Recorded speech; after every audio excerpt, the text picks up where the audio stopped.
Ibnu Arabi digambarkan pinter luar biasa. Tidak cuma sufi, fikih, kalam, tasawuf dia pinter.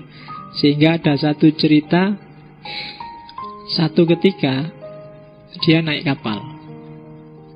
Tiba-tiba ada badai. Ini cerita awal pertemuannya dengan Nabi Khidir.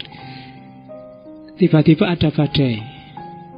Orang-orang di kapal panik semua. Terus bilang ke Ibnu Arabi, Syekh, sampean kan sufi besar, mbok berdoa biar badainya berhenti. Terus Ibnu Arabi, ya wis, tidak apa-apa. Dia naik ke atas tiangnya kapal, terus bilang, wahai lautan kecil, tunduklah pada laut yang besar. Aku adalah laut yang besar dan kamu hanya laut yang kecil. Itu sebenarnya manifestasi teorinya kan, mikrokosmos dan makrokosmos. Dan lautnya tunduk, tapi begitu lautnya tunduk muncul ikan besar yang bisa ngomong. Iya, ikannya ini bilang, oke, laut aman tapi kapalmu nggak aman sebelum kamu bisa jawab pertanyaanku. Iya, ujian. Ini diceritain juga. Dan pertanyaan ikan ini agak khas. Pertanyaan fikih. Fikih itu kan so aneh-aneh pertanyaannya. Katanya si ikan, jawab dua pertanyaanku. Berapa lama, ini pertanyaan fikih, berapa lama yang pertama iddahnya perempuan yang suaminya jadi kera? Yang kedua, berapa lama iddahnya perempuan yang suaminya jadi batu? Judek lah fikih. Cuma karena Ibnu Arabi ini pinter ya, usul fikihnya jalan. Dan dia jawab, perempuan yang ditinggal mati perempuan yang suaminya jadi kera, iddahnya kayak iddah cerai. Jadi kayak perempuan yang dicerai suaminya.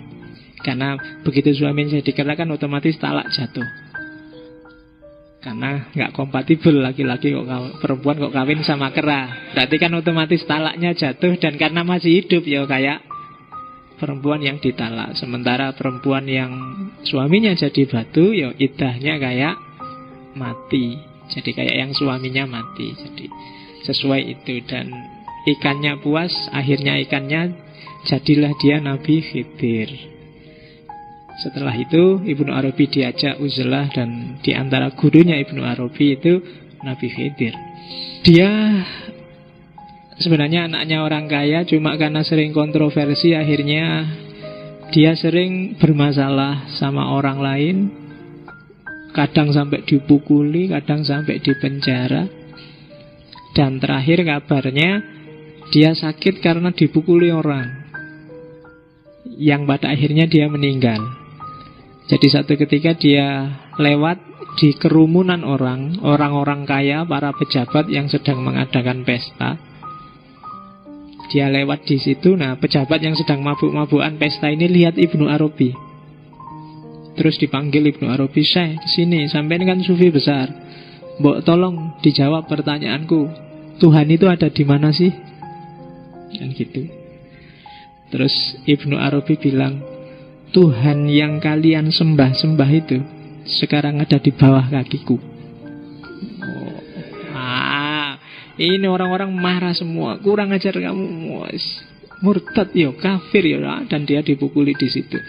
Sampai kemudian Ibnu Arabi sakit, sampai meninggal. Nanti setelah Ibnu Arabi meninggal, ada orang yang ngecek di bawah kakinya tadi ketika Ibnu Arabi bilang, ada apa sih kok Tuhan yang kamu sembah ada di bawah kakiku itu. Terus tanahnya digali. Begitu digali ternyata di situ ada peti yang isinya emas.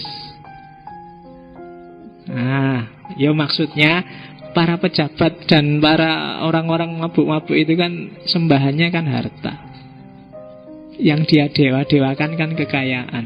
Maka Ibnu Arabi bilang, Tuhanmu itu ada di bawah kakiku. Karena di bawah kakinya Ibnu Arabi ada harta, ada emas. Oke, cuma yang gak paham terus, wah kurang ajar kamu murtad, dianggapnya Tuhan kamu injek-injek. Maksudnya bukan itu.